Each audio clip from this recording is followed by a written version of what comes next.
اپنے گھروں کی معاشرت نبی والی لاؤ، ایک دوسرے کی تعریف کرو، ایک دوسرے کی حوصلہ افزائی کرو. سبحان اللہ. اللہ کے نبی گھر آئے، ام سلمہ کے گھر کی باری، کھانے کو کچھ نہیں، پکایا کچھ ہے ہی کچھ نہیں. تو خامد محمد مصطفیٰ جیسا اور آگے کھانا تیار نہ ہو تو بیوی کے دل پہ کیا گزرے. آپ نے پوچھا ام سلمہ کھانا کھانے کو کچھ ہے؟ تو ایک دم انہوں نے بہت ہی ندامت لجاجت کے ساتھ کہا یا رسول اللہ کچھ نہیں ہے، یہ سرکہ پڑا ہوا ہے. اب سرکہ کیا کہتے ہیں انگریزی میں؟ ونیگر. ونیگر شاید کسی کو سرکہ سمجھ میں نہ آئے. ایسی چیز ہے ایک ڈراپ یہاں رکھو تو تمہاری زبان جل جائے گی، ہاف ٹی اسپون لو تو تمہارا سارا گلا چیر کے رکھ دے گا.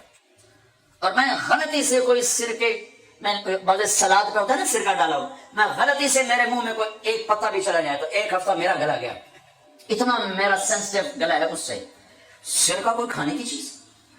انہوں نے تو آجل یا رسول اللہ بھائی ایک سرکہ ہے، ہائے ہائے ہائے ہائے.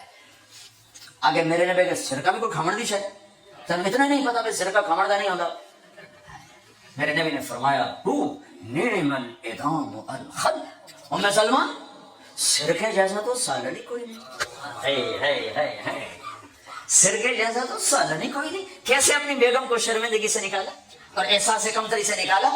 سرکے جیسا تو سالن ہی کوئی. جس گھر میں سرکہ ہے انہیں کسی سالن کی ضرورت ہی کوئی نہیں. یوں حوصلہ بڑھایا جاتا ہے.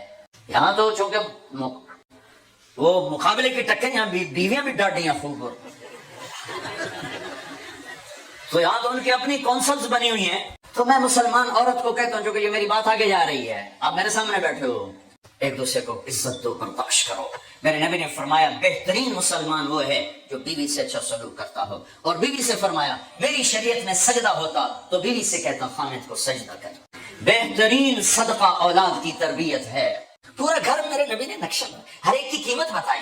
ماں تیرے قدموں تلے جنت، کاش میری ماں زندہ ہوتی. تم دیکھتے میں کیا کرتا، میں عشاء کی نماز کے مصلی پر ہوتا، میں سورۃ فاتحہ پڑھ رہا ہوتا، ادھر سے آواز آتی میری ماں کی محمد، تو میں نماز توڑ کے کہتا لبیک اما جان. باپ کا تیرے جنت کا دروازہ ہے، باپ تیری جنت کا دروازہ ہے، کھولنا توڑنا نہیں، کھولنا توڑنا نہیں. توڑ دیا تو جنت میں نہ جا سکو گے. سب سے بہترین مسلمان جو بیوی سے اچھا سلوک، سب سے بہترین عورت جو اپنے خامن کی منشا کو دیکھے. پھر آپ نے ایک عجب بات فرمائی جو معاشرے میں بہت بوجھ بنتا ہے جس کا، ہاں بھائی تمہیں ایسا صدقہ بتاؤں جس سے بڑھ کے کوئی صدقہ نہیں، تمہیں ایسا صدقہ بتاؤں جس سے بڑھ کے کوئی صدقہ نہیں. انہوں نے کہا جی کیا؟ الابنۃ المردودہ، جس کی بیٹی کو طلاق ہو گئی یا بیوہ ہو گئی اور گھر واپس آ گئی ماں باپ کے، یا ماں باپ نہیں ہے تو بھائی ہیں، وہ ایک بوجھ بنتی ہے ماں باپ پر بھی، اور بھائی تو ویسے ہی باغی ہو جاتے ہیں. میرے نبی نے فرمایا اس بچی پہ خرچ کرنا کائنات کا سب سے افضل صدقہ. گھر ایک گھر کیسے چلتا ہے؟ ہمارے یہاں پنجاب سندھ بلوچستان سرحد میں بہنوں کو وراثت میں کوئی حصہ نہیں ملتا، سب بھائی کھا جاتے ہیں. میرے نبی نے فرمایا جس کو اللہ نے 2 بہنیں دیں اس نے ان کا حق ادا کیا، شادی کی حق ادا کیا. ماں باپ کی وراثت میں سے ہوتا ہے. اگر میں نے کو خود کمایا ہے اس میں بہنوں کا حق نہیں. ماں باپ سے اگر 1 روپیہ بھی آیا ہے تقسیم کیا جائے گا. جس نے بہنوں کا حق ادا کیا، شادی کی حق ادا کیا، اس پہ جنت واجب ہو گئی.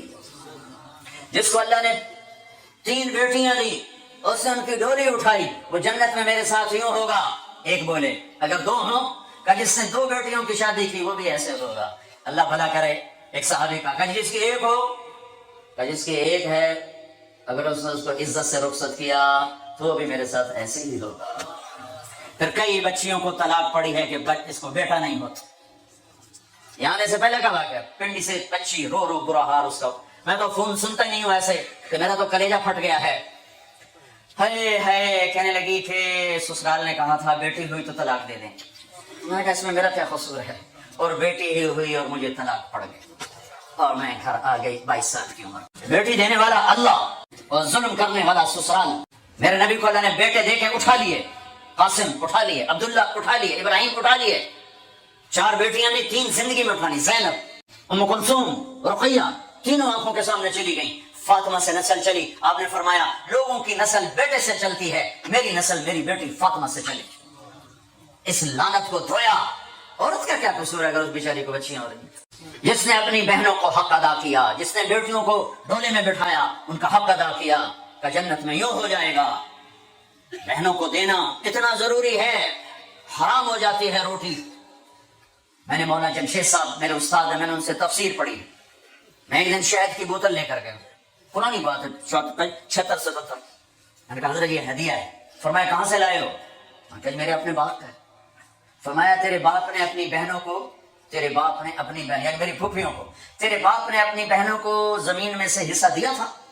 یہ سوال کیوں کیا؟ 10 روپے کی شہد کی بوتل تھی اس وقت، کہ اگر دیا تھا تو یہ میں لے لوں گا، اگر نہیں دیا تو پھر یہ حرام ہے، میں نہیں لوں گا۔ یہ مطلب تیرے باپ نے بہنوں کو حصہ دیا تھا؟ میں کہا یہ اللہ کا شکر ہے میرے باپ کی بہن ہی کوئی نہیں، 2 بھائی، ساری زمین 2 بھائیوں کی، 2 بھائی۔ میں نے کہا جی موجہ ہی موجہ، بہن تھی ہوتی تو کوئی نہ دیتی۔ پھر کہنے لگے اچھا تیرے دادا نے اپنی بہنوں کو زمین میں سے حصہ دیا تھا؟ میں کہا جی اس لیے میں جمعہ ہی کوئی نہ ہوں۔ اتنی ریسرچ کے بعد ایک شہد کی بوتل قبول فرمائی۔ بیٹیوں کو دینا اتنا ضروری ہے۔ میں اپنے نبی والی معاشرت قائم کروں، اپنے نبی والی معاشرت قائم کرو، محبت ہو، سچائی ہو، الفت ہو، درگزر ہو، معاف کرنا ہو، طلاق سے بچو، یہ جھوٹی شادیاں نہ کرو، پیپر کی شادیاں نہ کرو، اللہ کے واسطے یہ دھوکہ نہ دو۔